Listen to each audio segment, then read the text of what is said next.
வந்து ஒரு டிஸ்க்ளைமர் மாதிரி போட்டுக்கலாம் அப்படின்னு நினைக்கிறேன். ஏன்னா வந்து சொல்றப்பே கண்ணில் தண்ணி வரும். ரொம்ப கஷ்டமா இருந்தது இந்த புக்கு. நிறைய இடத்துல நான் தேம்பி தேம்பி அழுதேன். சாரி. ஸோ நிறைய இடத்துல நான் வந்து ரொம்ப விக்கி விக்கி அழுதேன். மூச்சு விட கஷ்டப்பட்டு நான் அழுதேன்.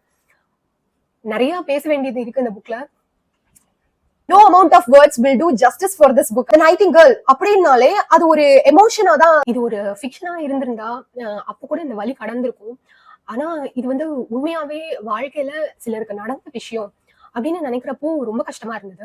ஆனா இந்த நாவல் வந்து லாஸ்ட் லைன்ஸ் எப்படி எழுதிருப்பாங்கன்னா, wounds heal, love lasts, we remain அப்படின்னு சொல்லி முடிச்சிருப்பாங்க. இந்த புக்கை ஃபுல்லா படிச்சுட்டு வந்துட்டு அந்த லைனை படிச்சு முடிக்கிறப்போ நான் அழுகுறேன். தேம்பி தேம்பி அழுகுறேன். என்னால மூச்சு விட முடியல. ஒரு மாதிரி அப்படிங்கிற அளவுக்கு நான் அழுதுட்டு இருக்கேன் அப்படின்ற மாதிரி பிளாபர் செஷனா மாறலாம்.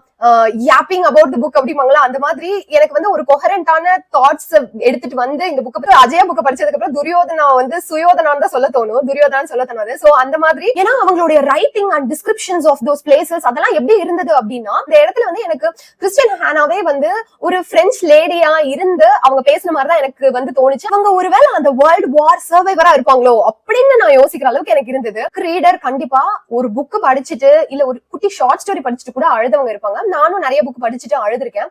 ஆனா இந்த புக் வந்து அந்த உடஞ்சு போன பாகங்கள் எல்லாம் ஒருத்தங்க எடுத்து மெதுவா ஒட்ட வச்சு நம்ம கையில சிரிச்சுக்கிட்டே கொடுத்தா எப்படி இருக்கும், அந்த மாதிரி ஒரு வாசிப்பு அனுபவமா தான் இருந்தது இந்த புக். எனக்கு இந்த புக்கை பத்தி பேச முடியுமான்னு எனக்கு தெரியல. ஏன்னா my emotions are all over the place அப்படிங்கிற மாதிரியான ஒரு ஃபீலிங் தான் இந்த புக்கை வந்து படிக்கிறப்போ. படிச்சு முடிச்சதுக்கு அப்புறமும் நான் படிச்சு சில நாட்கள் ஆனாலும் it will touch every single vein in your heart அப்படிங்கிற மாதிரி ஒவ்வொரு வார்த்தையும் ஒவ்வொரு வரியும் அப்படி எழுதிருப்பாங்க இந்த புக்ல. எனக்கு ரொம்ப பிடிச்சது இந்த புக். ஒரு மாதிரி நான் முதலே சொன்ன மாதிரி ஒருத்தவங்க வந்து நம்ம நெஞ்ச போட்டு சுக்கு நூறா உடைக்கிறாங்க அப்படின்னாலும் அது கடைசியில ஒரு அழகான ஒரு விஷயமா மாறுறத வந்து அப்படியே இந்த புக் படிக்க படிக்க நான் உணர்ந்தேன். சாப்பிடறதுக்கு ஒண்ணும் இருக்காது, குடிக்கிறதுக்கு ஒண்ணும் இருக்காது, ஒரு மாதிரி இன்ஹியூமனா இருக்கும். எப்படின்னா அந்த சமயத்துல வந்து என்ன ஆயிருக்கும் அப்படின்னா, பிரெஞ்சுல இருக்க எவ்ரி மேனும் வந்து தேவை சண்டைக்கு அப்படிங்கறதுனால சாப்பாடு இல்ல, தண்ணி இல்ல, திடீர்னு பாம்பு விழுது கண்ணு முன்னாடியே, கூட வந்தவங்க இறந்து போறாங்க. இந்த மாதிரி நிறைய விஷயங்கள் வந்து நடந்துட்டே இருக்கிறப்போ எனக்கு வந்து பேச பேச எப்படி இருக்கு அப்படின்னா, நான் ஜஸ்டிஸே பண்ணல இந்த புக்குக்கு அப்படிங்கிறது தான் எனக்கு பேச பேசவே எனக்கு தோணுது. அதை பத்தி அவங்க எழுதிருந்தப்போ அழ ஆரம்பிச்சவதான் அந்த புக்கு முடியிற வரைக்கும் அழுதுட்டு இருந்தேன். அப்படிங்கறத வந்து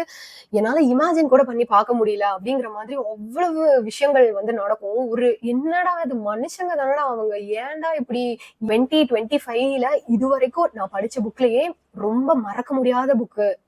இனி வரும் பல காலங்களுக்கு இதுதான் அப்படி இருக்க போகுது அப்படிங்கிற மாதிரியான ஒரு புக் இது. தொடர்ந்து வாசிப்போம். நன்றி.